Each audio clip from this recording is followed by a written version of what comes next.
गणतंत्र दिवस पर सारा देश में उत्साह देखा देछि। काश्मीर कन्याकुमारी जाए देशर तिरंगा रंगायित। देश में 75तम गणतंत्र दिवस एथिरु बाद पड़ना बरगढ़ बीट कॉलोनी।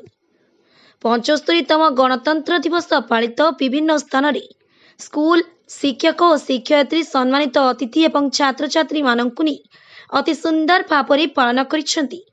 मुख्य अतिथि और सम्मानित अतिथि एवं मान्यगण्य व्यक्ति माने अभिभाषण स्वाधीन संग्रामी विषय आलोकपात करते। कौन आज 75तम गणतंत्र दिवस आज कौन कहे?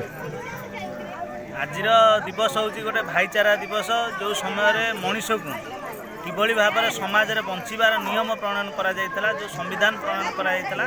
आज दिवस रे डॉक्टर बी.आर. आंबेडकर जो संविधान प्रणयन करते देशर स्वाधीनता पर अगस्ट मासरे जो स्वाधीनता लाभ करथिला।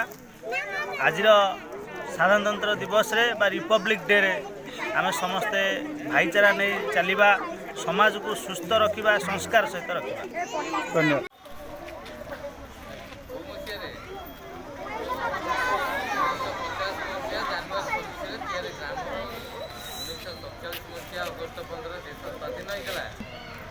गंगाधर रथंक रिपोर्ट संघर्ष टीवी।